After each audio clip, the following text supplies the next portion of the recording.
एकदा काम करून यश मिळत नसतं, निराश व्हायचं नाही, काम करत राहायचं.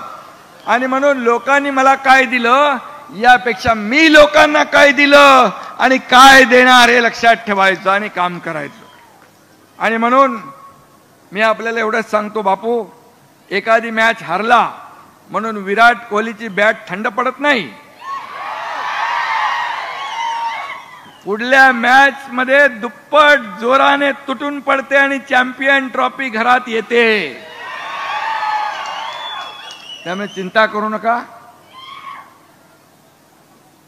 मगाशी ज्योतिताई म्हणाल्या, काय म्हणाल्या त्या गाडीमधून येताना दीपक आबांच्या बद्दल,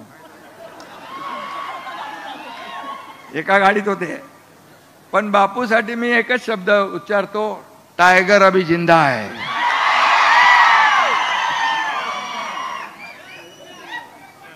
अरे त्याला काय वाऱ्यावर सोडणार नाही मी. हाथ बढ़ाकर आसमां छू लेंगे हम अपनी हार को जीत में भी बदल देंगे हम. आणि म्हणून काळजी करू नका. आपले बापू स्पष्ट वक्ते आहेत, बोलून टाकतात.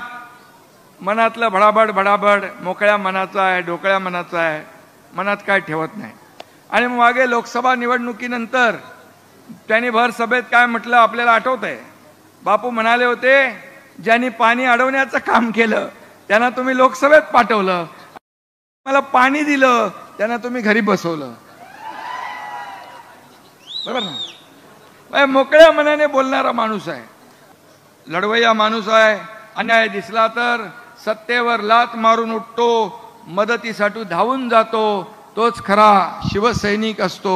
हे बाळासाहेबांचा मंत्र दिलेला, बाळासाहेबांचा जो 86% समाजकारण 20% राजकारण, या त्यांच्या मूल मंत्रावर आम्ही चालतो आहे. खरं म्हणजे बापू भरवशाचा माणूस आहे, आणि अडचणीच्या काळात धावून जातो. आणि म्हणून खरोखर सांगतो, आम्ही जेव्हा उठाव केला, शंभूराज इथं आहेत, आम्ही जेव्हा उठाव केला तेव्हा पहिल्या दिवसापासून बापू माझ्या बाजूला खांद्याला खांदा लावून पहाडासारखा उभा होता, पहाडासारखा उभा होता.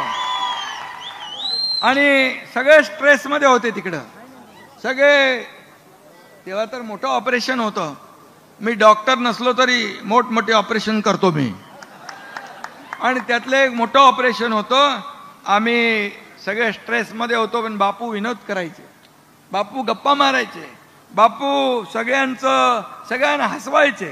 अख्ख्या गुवाहाटीमधला पर्यटन व्यवसाय वाढून डबल नाही चौपट केला बापूच्यामुळे झाला तो.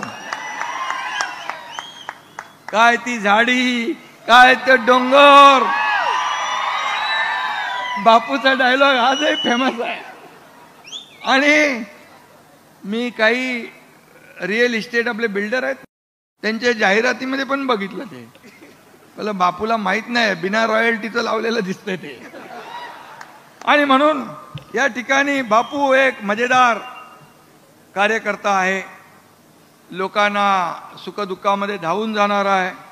आणि आपल्या लाडक्या शहाजी बापूंनी एकदा ठरवलं, मग हातातलं काम पूर्ण, घेतलेलं काम पूर्ण केल्याशिवाय बापू स्वस्थ बसत नाही, थांबत नाही, अशी बापूंची ख्याती आहे. आणि म्हणून या ठिकाणी बापूंनी अनेक विकास कामं केली. मी देखील निधीसाठी कधी हात आकडता घेतला नाही. त्यावेळेचं मला माहीत आहे, माझ्याकडे आलेला प्रत्येक माणूस त्याच्या कागदावर मी सही केल्याशिवाय त्याला पाठवत नव्हतो.